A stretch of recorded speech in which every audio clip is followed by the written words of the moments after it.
So if everything goes wrong for Twitter, what might happen? And I think the first thing that might happen is getting booted off the app stores. Like, for example, in the case of Telegram, we can see that the way they have to deal with this is that they have two types of apps. They have one app, for example, with Android for the Google Play Store. What you get is like a censored app. And if you download it from their own website, it's uncensored. So the way you would go about that is, let's say, for example, you're using Telegram, and then one day you end up in a channel that says, hey, unfortunately, this channel can't be displayed on your app because you got it from the Play Store. So you would go to the Telegram website, and if you have an iPhone, you're out of luck, because I think the only way they distribute the application is through the iOS App Store. But if you have Android, you can download it directly from them. And it's just like clicking here, downloading an APK installer, and then just getting it on your phone. That's it. And if you're interested, and so then when you would end up in this type of channels, you wouldn't see this anymore. You actually would see the content. Of course, some channels still get banned from Telegram because they violate the terms of service, which are, relatively permissive. So you can see a wide variety of ideologies and conversations. So I don't think people are holding back and, oh, I can't say this word because I'm gonna get flagged, like you get on many other social media. If you're interested into seeing what type of content gets banned from Telegram, there's this channel, Telegram Censorship Report, that details more, gives you examples, so you can see what type of stuff gets booted. But the summary is this, right? So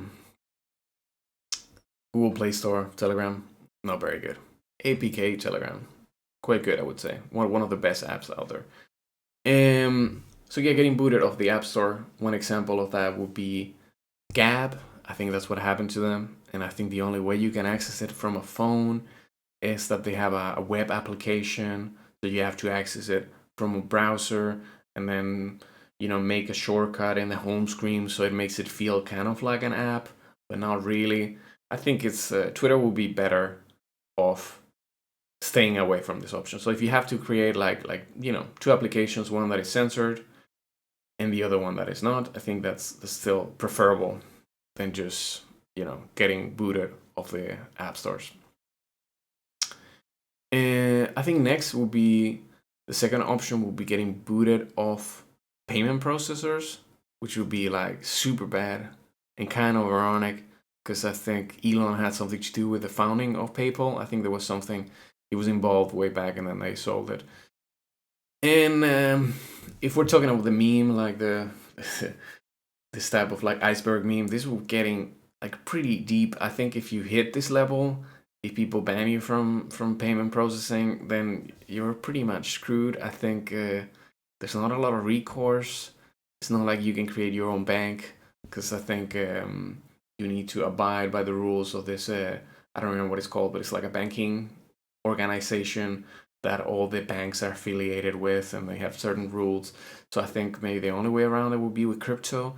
But I think given the history of Elon with the FTC, I don't think they're gonna just sit by and say, hey, just do whatever with crypto. We're gonna allow it. No, I think that would actually be a good excuse for them to keep Elon stuck in court for years to come and burn this thing to the ground. Another issue would be to get booted off Cloudflare.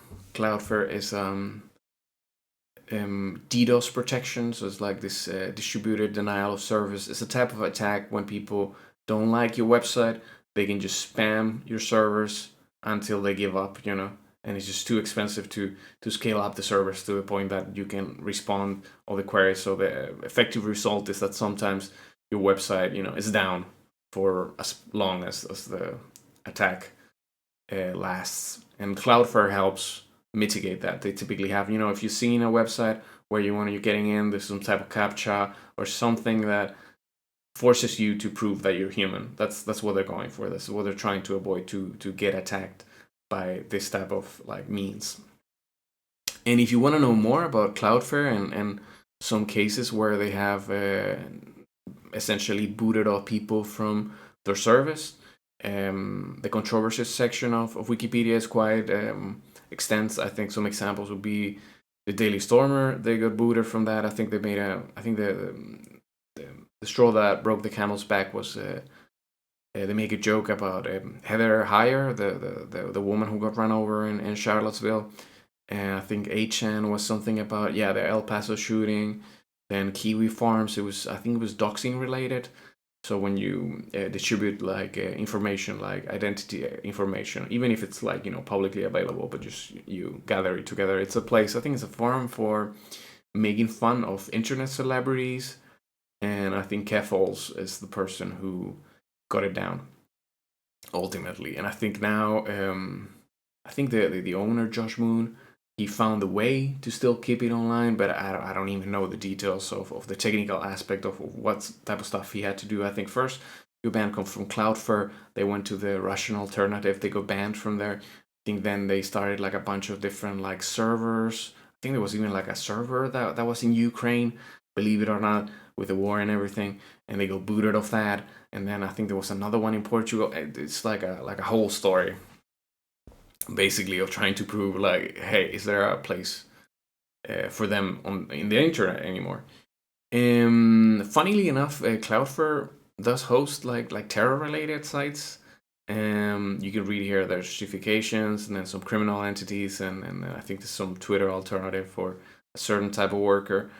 But the gist of it is that this guy right here, Matthew Prince, he has some very nice quotes. Like when, let's say, any given controversy starts, he's like, hey, I'm a free speech absolutist. I think we have some legal immunity for serving content because we're just like a utility provider. It's like just because you said something mean on Facebook doesn't mean that your electricity is gonna get cut off. At least not yet. So that's kind of the argument. But then eventually they can't take the heat, and then eventually they just cave in and say, okay, whatever, we'll just get them booted off the servers.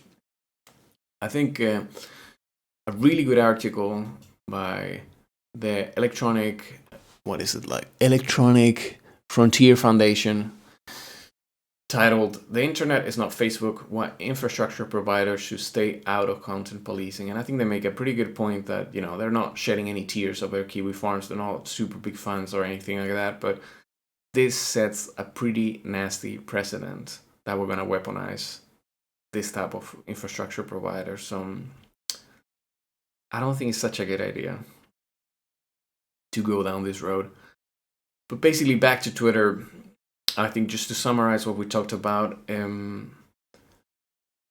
challenges ahead in the worst case scenario is getting booted off the App Store, and the solutions we covered before of how to mitigate that, maybe for example with Telegram, getting booted off payment processors. I think Gab got banned from payment processors and the App Store, so they would like kind of fulfill this too. I think they did not get banned off Cloudflare. I don't think. And I think in terms of getting booted off ISPs, I think Kiwi Farms did of some of them. I think it might be in the EFF article. It might not be, but if you dig enough, you will find some responses for this. And that's pretty much it. I think that's what we covered. This is kind of like if everything goes wrong, this is what will happen. And I think that the gist of it is that people in power don't want you. It's like a battle for your eyeballs, and they want to have control to the information that you have access to, and the narrative has to be controlled. Basically, now they have like this many classifications. I think it was misinformation, disinformation, and a bunch of others. And essentially, like one thing is kind of like fake information, like something that is patently false. But then now they have like a field that is actually like accurate information that is used for nefarious purposes. So if you're like kind of quoting, I don't know, statistics or facts that are actually correct and true, but kind of like the explanation or the kind of the angle or the narrative that you're using is this, the wrong one, and something that the authorities or the government disagrees with, then you're screwed anyway. So it's not even about telling the truth anymore. It's kind of like Are you telling the truth in a way that we like?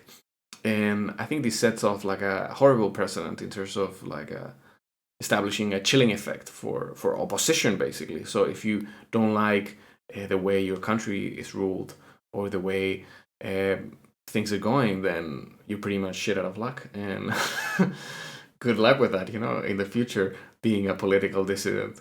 When we, on one hand, we kind of like celebrate, international rules-based order, our democracy, all this type of stuff. But on the other hand, we're using kind of like instruments of authoritarian regimes.